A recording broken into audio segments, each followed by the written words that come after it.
Hello mga ka-builders, good morning. Ayan, mag-update po tayo ng project natin dito sa Baliwag. Ayan. So ito po yung Baliwag Lumina single firewall o single attach unit. So ito po,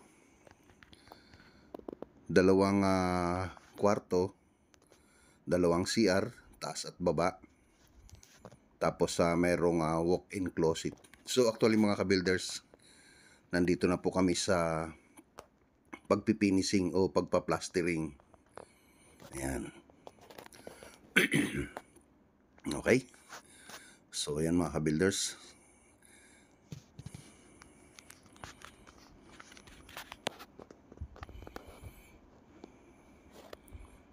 Ayan. Okay, balik tanaw tayo mga ka-builders doon sa huling vlog natin. Ito yung bubuhos namin ng slab. So ayan mga ka-builders. Actually mga ka-builders, ito ay pinatigas namin ng 3 linggo. So ngayon lang uli ako makapag-update. Gawa nga po ng dahil iniwan muna namin yung trabaho na yan. Hindi kami pwedeng magtibag, hindi kami pwedeng galaw nung time na pagkabuhos. So habang iniwan natin yan, eto na nga siya nung binalikan namin. Ayun. So hindi naman ibig sabihin na iniwan namin yan, wala kaming ginagawa. Mayroon po kaming ibang project, doon muna kami. So ngayon ito mga ka-builders at okay na. Ayan. Pagkatapos ng 3 linggo po namin na pagpapatigas ito, nag-asintada na po kami. Ayan. So ito'y pang ilang linggo o dalawang araw lang po yan na asintada. Ayan. Dahil nga po sa medyo maganda na po ang panahon, hindi na masyadong nag-uulan, ito po yung kabuuan ng second floor. So yung buong property po na yan ng extension, paikot po hanggang doon sa likod ay binakura na po at diretso na po yan sa extension ng second floor. Dahil nga po sa magkakaroon po dito ng CR yan at saka laundry area. Yan. So mga ka-builders, itong part na to, dito yung magiging laundry area niya. Tapos dito naman po yung magiging CR. So wala pa pong butas, wala pa po kaming ginagawang butas dyan. So mga ka-builders, dito po tayo, silipin natin yung pinakabubungan yan. So mga ka-builders, ito yung slope po ng bubong na yan ay papunta lahat dito sa likod. So magkakaroon tayo ng inner gutter, pero stainless po ang gagamitin natin.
Ayan mga ka-builders.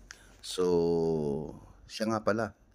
Kung nakikita po ninyo, itong biga na ginawa natin dito, ito'y sinundan po natin yung design nung canopy nung existing house ng Lumina. Ayan. Para nang sa ganun po, maganda po siyang tingnan paikot. At ito naman pong slope ng bubong na ito, itataas po namin yung bubong na yan. Gawa nga po ng yung hinahabol namin dyan, yung standard na sukat ng ceiling doon sa pinakaibaba, doon sa dulo. Ayan. So, ito na nga po mga ka-builders at nakapagbuhos na kami ng canopy. Ayan. Maliit lang naman po yung canopy niyan dahil isinabay lang po natin doon po sa existing canopy nung existing house. Okay. So, ayan mga ka-builders, nakapag-asintada na rin kami doon sa ang pinakatuktok niya. Ayan. So, yung slope niya papunta sa ibaba ay itinaas na namin para na sa ganun po makuha namin yung standard na sukat ng kesame. Ayun mga ka-builders. Yun at nakita nyo na po yung itsura ng aming trabaho ngayon. So, papakita ko po sa inyo dito sa ilalim. Nakapag-partition na kami rito. Ayan. So, ito, ready na for plastering. At ikakabit yung hamba. Tapos, nagpa-plastering na rin kami rito. Ginagawa namin ito mga ka-builders sa pagpa-plastering dito sa loob. Kapag po may lakas ang ulan o umuulan sa labas. Ayan. Palibasa, mayroon naman tayo mga mason. Yung iba, nagpa-plastering na. Ayan. At yung iba naman, doon sa taas, nag-aasintada. Ayan. So, ito na nga po mga ka-builders. At maganda panahon, nakapag-plastering na rin tayo dito sa taas at nakapag-partition. Ayan. So, itong space na to o itong lugar na to, gagawin po itong terrace. Ayan. So, may plastering na. Ito po yung magiging terrace niya. Ayan. So, yun mga ka-builders. Nakikita niyo po, nakapagtaas na kami ng asintada dito sa harapan. Doon sa pinaka-terrace sa taas. Dahil nga po sa ready na para sa pagtatrasis. So, ito naman, sa ibaba, ayan, naikabit na po yung hamba. So, yung bintana po niyan is aluminum sliding. Ayan. So, ngayon mga ka-builders, dito sa harapan, naghahanda na rin kami dyan sa pa-plastering doon sa pinakataas. Dahil bago nga po namin lagyan ng bubong yan, dapat kompletohin na namin yung plastering para na sa ganun po, dire-diretso na ang trabaho namin. Wala na kaming sagabal. Ayan.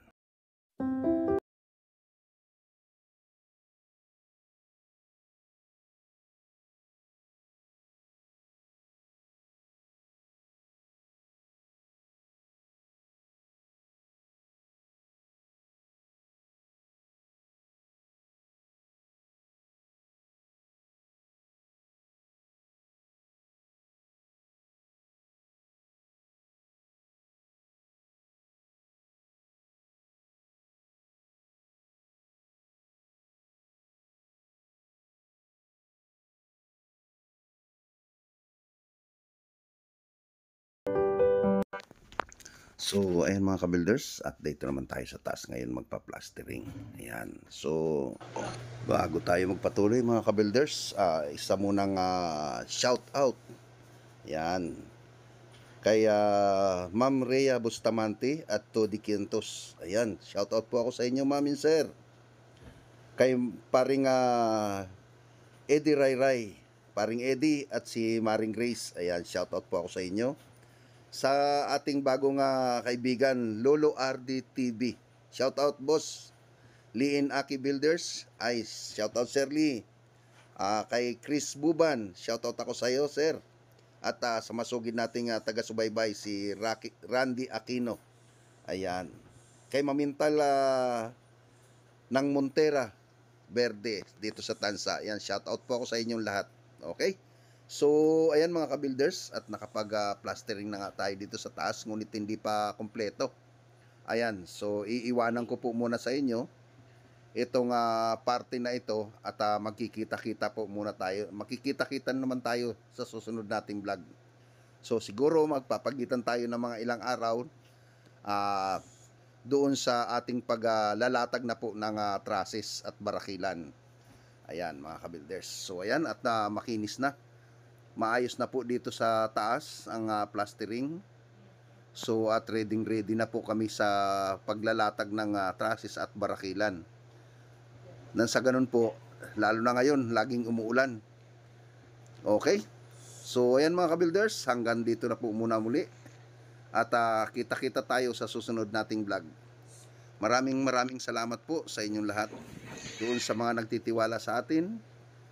At sa mga masugid nating taga-subaybay sa ating channel. Okay? Maraming salamat po sa inyong lahat. Kita-kita po ulit tayo. Thank you!